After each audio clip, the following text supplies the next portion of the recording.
আমি রান্না টান্না সেরে স্নান করে আবার চলে এসেছি, কারণ বিকেলবেলা 3টা বেজে যাবে, 3টা থেকে আবার কীর্তন শুরু হবে। তো এখানে মাসিও না খেয়ে এখানে বসে আছে, মায়ের কাজ হচ্ছে, মানে কাজের পরে একবার রাত্রিবেলায় মাসি অন্ন মুখে দিয়েছে, এখানে কী বলবো। তো এখানে আমি সব কিছু আবার রেডি করে নিয়েছিলাম, সঙ্গে মামিও ছিল। এখানে চন্দন ফিস ছিল, তো এইগুলো আমি আবার ফুল টুল দিয়ে সব সাজিয়ে নিয়েছিলাম। তো আমি আবার দুপুরে স্নান করেছিলাম, যেহেতু রান্নাবান্না করেছি, না খেয়েই চলে এসেছি, যেহেতু সময় হয়ে গিয়েছিলো। তো এখানে চন্দনের ফোঁটা দেওয়া হয়ে গেছে, আর ওইদিকে আমি ফুল টুল দিয়ে বেলপাতা দিয়ে সব কিছু, ঠাকুরের ছবি, দিদার ছবি, বাবার ছবি সবগুলো আসন টাসন সব সাজিয়ে নিয়েছিলাম, কারণ আমাদের যেহেতু কীর্তন শুরু হবে, তো আমার এগুলোকে সবগুলোকে আবার পরিবর্তন করতে হয় নতুন করে।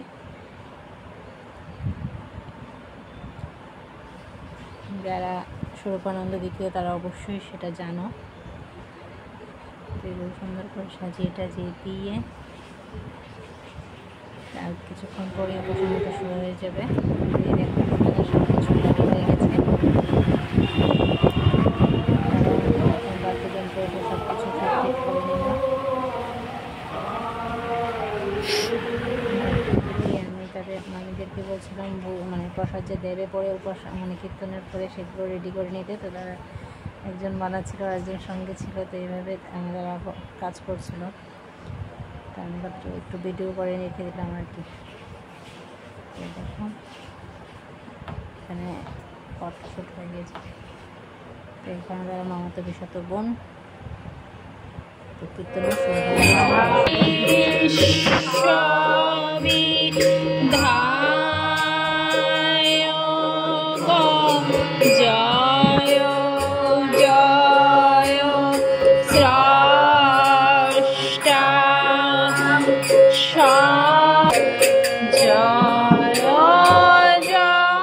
কীর্তনটা শুরু করে দিয়ে মেজদা আমাকে ফোন করছিল, কারণ খেয়েও খায়নি, মেজদাও খায়নি, বৌদিও খায়নি, আমাকে ফোন করছিল আসার জন্য। তো আমি চলে আসলাম। এবার আমার মেজদা, বৌদি, আমি মানে খেতে বসে গেলাম। প্রায় সন্ধ্যা ঘনিয়ে এসেছিলো,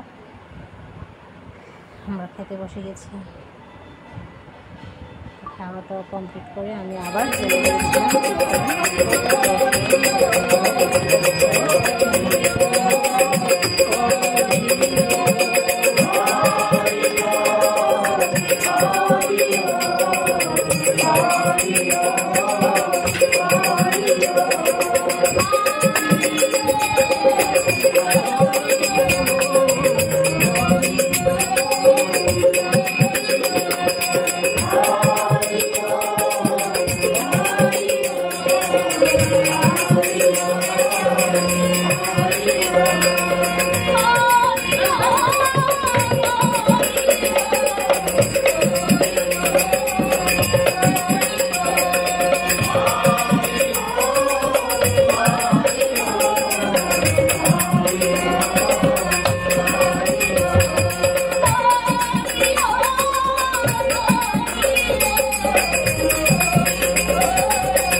উপাসনা দিদার খুব প্রিয় ছিল।